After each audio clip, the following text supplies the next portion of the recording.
আজকে আমি একদম ঝরঝরে বাসন্তী পোলাওয়ের রেসিপি আপনাদের সাথে শেয়ার করব। বাসন্তী পোলাও বানানোর জন্য আমি এখানে গোবিন্দভোগ চাল নিয়েছি। গোবিন্দভোগ চাল খুব ভালো করে ধুয়ে জল ঝরিয়ে রেখেছি। চামচ আদা ও কাঁচা লঙ্কা বাটা দেব, 1 চামচ নুন, হাফ চামচ হলুদ গুঁড়ো, বড় চামচের 1 চামচ চিনি আর দেব ঘি।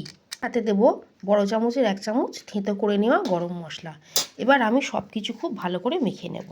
এখানে আমি গরম মশলার মধ্যে ব্যবহার করেছি 4টে বড় এলাচ, 2টো লবঙ্গ, অল্প একটু দারচিনি স্টিক, 6টা গোটা গোলমরিচ, অল্প জায়ফল আর অল্প জয়িত্রী, সব ছিলে পিষে নিয়েছি। খুব ভালো করে ম্যারিনেট করে নিয়েছি। এবারে আমি এটা ঢাকা দিয়ে 30 মিনিটের জন্য রেখে দেব। সাদা তেল আর তার সাথে দেব 1 চামচ ঘি। মধ্যে দিয়ে দেব আমি কাজু বাদাম, এরই সাথে দিয়ে দেব 2টো তেজপাতা। কাজু বাদাম হালকা ভেজে নিয়েছি। এবারে দিয়ে দেব কিশমিশ ভেজে নিয়েছি। এবারে এর মধ্যে দিয়ে দেব ম্যারিনেট করে রাখা চাল দিয়ে দিয়েছি। এবার এটা কিছুক্ষণ ভেজে নেব। দিয়ে দেব গরম জল। এই বাটি মেপে 2 বাটি চাল নিয়েছিলাম, এই বাটিরই 4 বাটি জল আমি এখানে ব্যবহার করেছি। পরে আমি এটা ঢাকা দিয়ে 10 মিনিটের জন্য রেখে দেবো। মিনিট পর খুলে আপনাদের আমি দেখাচ্ছি।